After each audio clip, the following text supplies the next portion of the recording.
Hai, Assalamualaikum warahmatullahi wabarakatuh. Nama diberi Nur Fatimah binti Abdul Wahab, pemegang nombor metrik 2020987437. Assalamualaikum.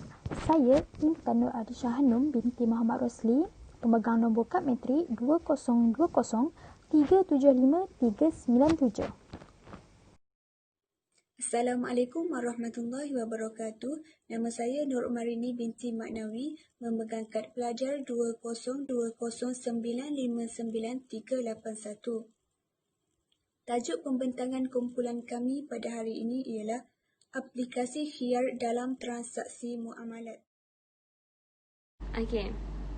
Sebelum kita pergi lebih mendalam tentang khiyar ni, okey, mari kita kenal apa itu khiyar. Okey, khiyar ni menurut pengertian istilah syarak ialah seseorang itu berhak memilih sama ada untuk meneruskan atau membatalkan jual beli yang dijalankannya dengan syarat khiyar tersebut adalah daripada jenis khiyar syarat, khiyar aib, khiyar majlis, khiyar ru'yah, khiyar ta'yin, lepas tu dan lain-lain.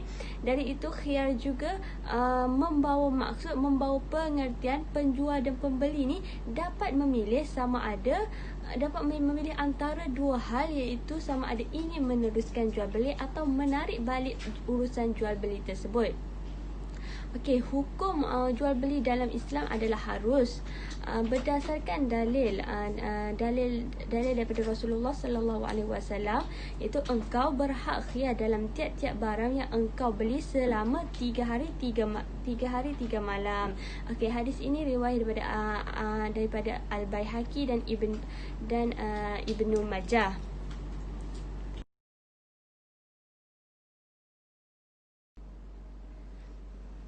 Okey, kita masuk kepada khiyar yang pertama, iaitu khiyar majlis. Di mana khiyar majlis ini membawa maksud di mana penjual dan pembeli ini boleh memilih sama ada mereka ingin meneruskan jual beli atau meneruskan jual beli tersebut ataupun membatalkan selama atau selagi kedua-duanya masih berada di dalam majlis dan di tempat yang berlangsung akad jual beli, dan selagi mana mereka belum meninggalkan majlis tersebut. Hukum khiyar majlis dalam Islam adalah harus berdasarkan hadis daripada hadis riwayah Bukhari dan Muslim, iaitu maksudnya berjual beli dengan khiyar selama ia tidak berpisah atau salah seorang berkata kepada yang lain, iaitu pilihlah. Okey, seterusnya kita masuk kepada kepada syarat khiyar majlis, iaitu pertama, jual beli dengan khiyar majlis selama mana ia tidak berpisah atau salah seorang berkata kepada yang lain, pilihlah.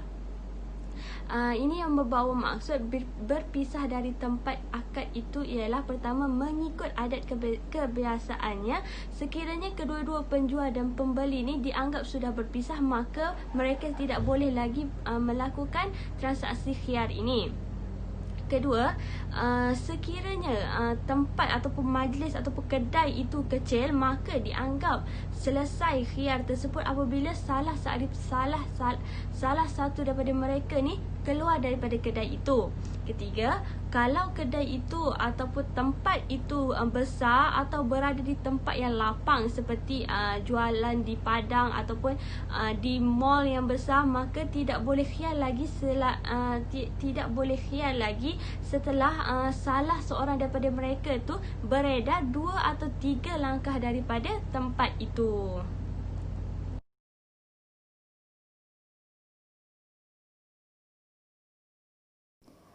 Baiklah, sekarang kita lihat kepada apa itu khiyar syarat.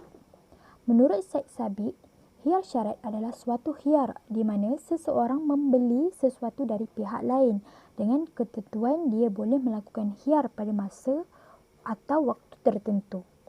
Walaupun waktu tersebut lama, salah seorang daripadanya atau keduanya mempunyai hak untuk membatalkan kontrak atau meneruskannya. Dari definisi tersebut dapat dipahami bahawa khiyar syarat adalah suatu bentuk khiyar di mana pihak yang melakukan akad jual beli boleh memberikan persyaratan bahawa dalam waktu tertentu mereka berdua atau salah satunya boleh memilih antara meneruskan jual beli atau membatalkannya. Dalil bagi hukum khiyar syarat berdasarkan hadis yang diriwayatkan oleh Bukhari Muslim dari Ibnu Umar, yang bermaksud dari Ibnu Umar radhiyallahu anhu dari Rasulullah sallallahu alaihi wasallam. Beliau bersabda, apabila dua orang melakukan jual beli, maka masing-masing pihak berhak melakukan khiyar, baik kedua-duanya maupun salah satunya. Apabila salah satu dari keduanya melakukan khiyar terhadap yang lainnya, kemudian mereka berdua melakukan jual beli atas dasar kesepakatan mereka, maka jual beli telah wajib dilaksanakan. Apabila mereka berpisah setelah melakukan jual beli dan salah satu pihak tidak meninggalkan jual beli, maka jual beli wajib dilaksanakan. Riwayat Bukhari Muslim. Khiyar syarat disyariatkan untuk menjaga kedua belah pihak yang berakad atau salah satunya dari konsekuensi satu akad yang kemungkinan di dalamnya terdapat unsur penipuan. Oleh kerana itu, Allah Subhanahu Wa Taala memberi orang yang berakad dalam masa khiyar syarat dan waktu yang telah ditentukan. Kita teruskan kepada tujuan. Tujuan khiyar ini adalah untuk memberi peluang kepada penjual dan pembeli supaya tak terburu-buru dalam membuat satu keputusan, bagi membolehkan mereka berfikir dulu dan buat keputusan yang sebaik-baiknya. Di dalam majalah Al-Ahkam Al-Adliyah tahun 1990 menyebutkan bahawa diharuskan mengadakan syarat bagi pilihan, iaitu khiyar, untuk membatalkan akad, dan pihak yang telah diberi pilihan tersebut sama ada memilih meneruskan atau menfasahkannya. Perbezaan pendapat ulama tentang tempoh masa khiyar. Para ulama sebenarnya berbeza pendapat dengan jumlah hari yang dijadikan tempoh waktu dalam khiyar syarat. Imam Abu Hanifah dan Imam Syafi'i berpendapat bahawa tempoh waktu dalam khiyar syarat tidak lebih dari 3 hari. Menurut mereka, tempoh waktu yang ditentukan itu untuk kemaslahatan pembeli jika pembeli ini ada masalah. Hal ini sesuai dengan ketentuan umum dalam syarak bahawa sesuatu yang telah ditetapkan sebagai hukum pengecualian tidak boleh ditambah atau dikurangi serta diubah. Oleh kerana itu, apabila melebihi waktu 3 hari, sebagaimana yang telah ditentukan dalam hadis, maka akad jual belinya dianggap sah. Sedangkan Abu Yusuf Muhammad, iaitu keduanya merupakan murid Abu Hanifah, Imam Malik dan Imam Ahmad bin Hanbal tidak meletakkan had tempoh hanya 3 hari sahaja, tetapi boleh lebih dari tempoh tersebut. Berdasarkan kesepakatan kedua belah pihak ni, tujuan disyariatkan khiyar tersebut adalah agar tidak terjadi jual beli yang tergesa-gesa, mesyuarah terlebih dahulu dan terhindar dari tipuan ataupun penipuan. Sekarang kita pergi kepada contoh soalan yang berkaitan dengan khiyar syarat, iaitu syarat penamatan khiyar dan faktor yang menyebabkan berlaku penamatan khiyar syarat. Penamatan tempoh khiyar syarat. Yang pertama sekali adalah pembeli terima akad atau fasah sewaktu dalam tempoh khiyar dibuat. Seterusnya, masa akad berakhir atau akad dibatalkan dianggap sah oleh pemilik khiyar, baik melalui pernyataan atau tindakan. Berlakunya tempoh khiyar tanpa kelulusan dan tanpa pembatalan. Objek yang diperjualbelikan hilang atau rosak di tangan yang berhak khiyar. Apabila khiyar milik penjual, maka jual beli menjadi batal. Sedangkan apabila milik pembeli, maka jual beli hukumnya menjadi mengikat dan tidak boleh dibatalkan lagi oleh pembeli. Seterusnya, pemilik hak khiyar meninggal dunia. Menurut Hanafi dan Hambali, menurut mereka, khiyar syarat tidak boleh diwariskan kepada ahli waris. Sedangkan menurut Maliki dan Syafi'i adalah sebaliknya, iaitu hak khiyar tidak batal dan boleh diwariskan kepada ahli waris. Kerana khiyar syarat itu merupakan hak yang lazim terdapat pada ma'qud alaihi, iaitu objek akad. Seterusnya kita pergi kepada khiyar aib. Khiyar aib ialah kuasa pihak pembeli untuk memilih sama ada ingin meneruskan atau membatalkan sesuatu akad dengan sebab ada kecacatan pada barang yang kita pergi kepada soalan iaitu jenis kecacatan dan kesannya dari sudut hukum jual beli.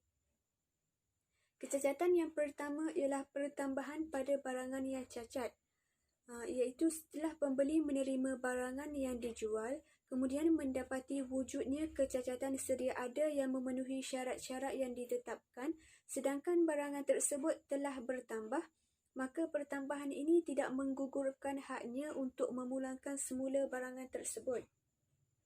Walau bagaimanapun, beberapa perkara perlu dilihat. Seperti jika pertambahan tersebut tidak boleh dipisahkan, contohnya pertambahan dalam bentuk lemak pada haiwan ataupun jahitan pada pakaian, pembeli boleh memulangkan semuanya atau meneruskan jual beli. Pembeli berhak membuat pilihan ini kerana pembatalan ini menjadi sebahagian daripada barangan tersebut. Jika pertambahan tersebut berasingan, pembeli boleh memulangkan barangan yang cacat tersebut tanpa pertambahannya. Ini kerana pertambahan ini berlaku dalam tempoh pemilikannya atau dalam tempoh tanggungannya, iaitu yang dinyatakan oleh Nabi SAW, keuntungan menurut tanggungan. Yang dapat dilihat ialah keuntungan ini ialah pertambahan yang dihasilkan oleh sesuatu usaha atau sebagainya.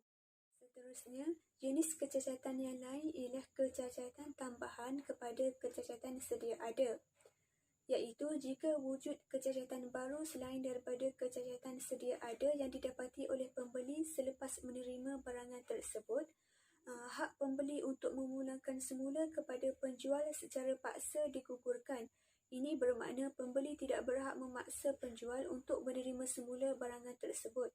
Walau bagaimanapun, beberapa perkara juga perlu dilihat, iaitu jika penjual bersetuju menerimanya, pembeli boleh memulangkannya, ataupun jika pembeli bersetuju menerima kecacatan tersebut, dia boleh menggunakannya terus.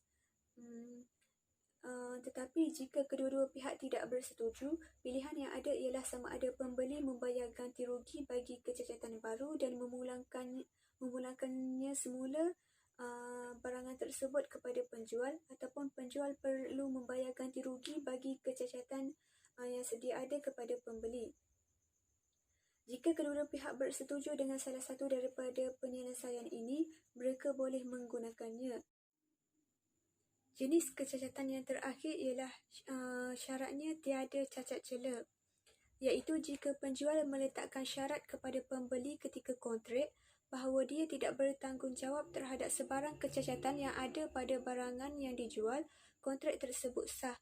Ini kerana syarat tersebut mengukuhkan lagi kontrak dan menafikan hak pembeli untuk memulangkan semula atau membatalkan pembelian. Apatah lagi secara zahirnya, barangan tersebut kelihatan tidak mempunyai sebarang kecacatan. Soalan yang seterusnya ialah syarat mensabitkan khiyar aib. Syarat yang pertama ialah kecacatan sebelum akad atau selepas akad tetapi sebelum diterima oleh pembeli.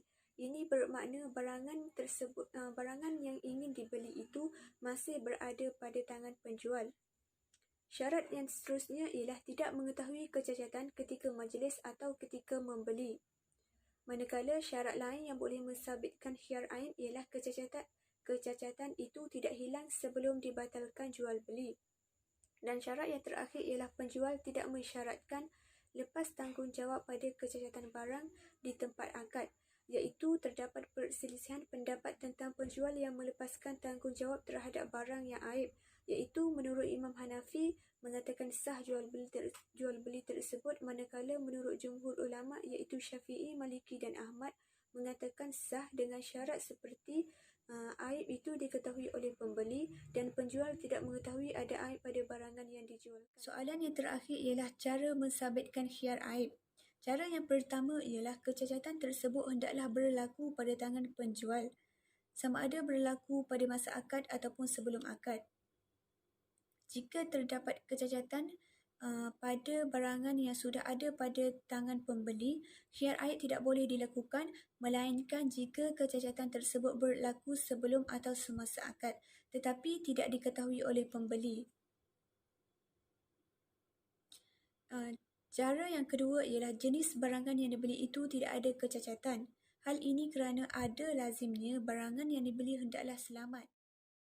Cara yang ketiga ialah tidak menggunakan barangan yang dibeli. Sekiranya barangan yang dibeli itu telah digunakan seperti menggunakan kereta, hak pemulangan barangan yang cacat itu dikira batal kerana ada tanda-tanda pembeli meredainya.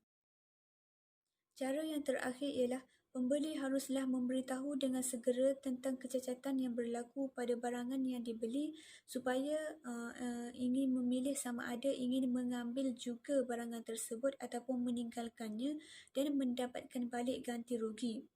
Jika pembeli lewat memberitahu tanpa sebarang keuzuran, barangan tersebut tidak boleh dipulangkan kembali dan pembeli tidak berhak untuk meminta ganti rugi. Sekian. Okey, hikmah khiyar ni dalam urusan jual beli dalam Islam ni, pertama, hikmah pertama adalah untuk mendidik masyarakat kita ni, masyarakat Islam ni agar berhati-hati dalam melakukan urusan jual beli. Okey, agar berhati-hati dalam melakukan urusan jual beli. Kedua, hikmah yang kedua adalah untuk menghindarkan kemungkinan terjadinya unsur penipuan dalam jual beli.